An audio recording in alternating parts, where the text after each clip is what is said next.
Berjumpa lagi dengan saya Asep Hairullah dengan tema Leur dan Tisoledat Kekuasaan atau berdiri kokoh di jalan licin. Salah satu bentuk korupsi itu adalah suap menyuap. Yang aktif itu bukan penyelenggara negara, dan juga bisa berupa pemerasan, di mana yang aktifnya penyelenggara negara. Kita sering mendengar istilah uang pelicin, ya, sebagai bahasa halus dari suap. Biasanya dilakukan agar urusan bisa lancar atau cepat sampai pada yang kita inginkan atau yang kita butuhkan. Dan kayaknya itu sudah jadi bagian kehidupan, sampai kadang dibilang sebagai budaya. Padahal kalau budaya itu dari budidaya, dari basisnya adalah kekuatan budi. Jadi bukan sesuatu yang negatif, dia harus kebiasaan yang positif.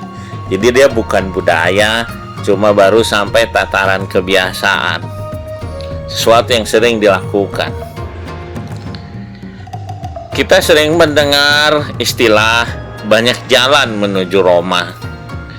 Namun karena tidak bisa mengendalikan diri dan nampak indahnya jalan yang licin, apa gerangan itu jalan yang licin, nanti kita ketahui. Akhirnya banyak orang memilih jalan yang licin itu, atau dalam bahasa Sundanya disebut leur, ya. Kadang itu terjadi pada orang yang dianggap baik dan rasanya tidak mungkin dia melakukan hal yang negatif. Maka ada yang disebut dengan Tisoledat, yaitu bahasa Sunda juga, dan banyak sekali istilah-istilah Tisoledat, Tisungkruk, Tikosewat, ya, dan macam-macam, itu menarik tuh. Yang artinya jatuh karena licin sampai pantat badan ke lantai. Itu Tisoledat.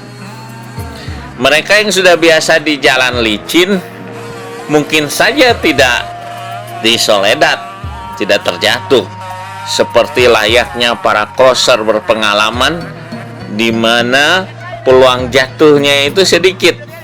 Namun tetap saja kita bisa menyaksikan ada saja crosser yang jatuh walaupun dia orang-orang berpengalaman.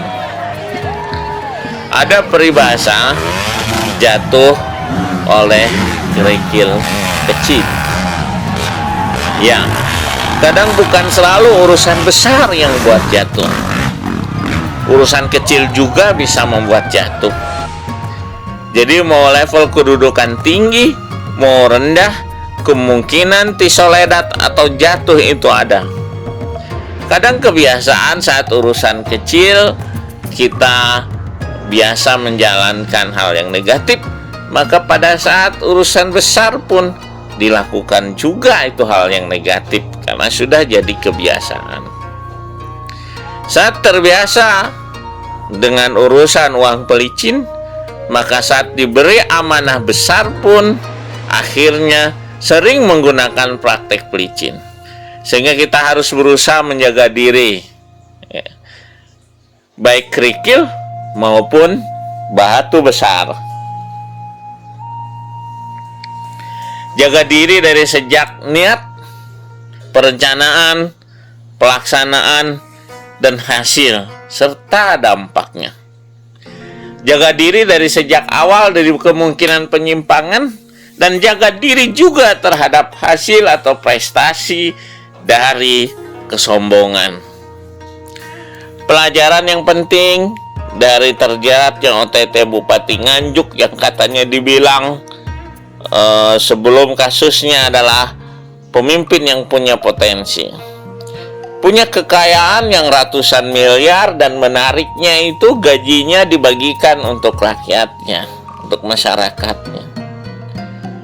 Hal itu bisa menggambarkan begitu licinnya jalan kekuasaan yang bisa jadi membuka pintu efek wow, sebuah fenomena yang jarang orang pahami dan persiapkan menghadapinya, sehingga begitu banyak orang-orang hebat berguguran.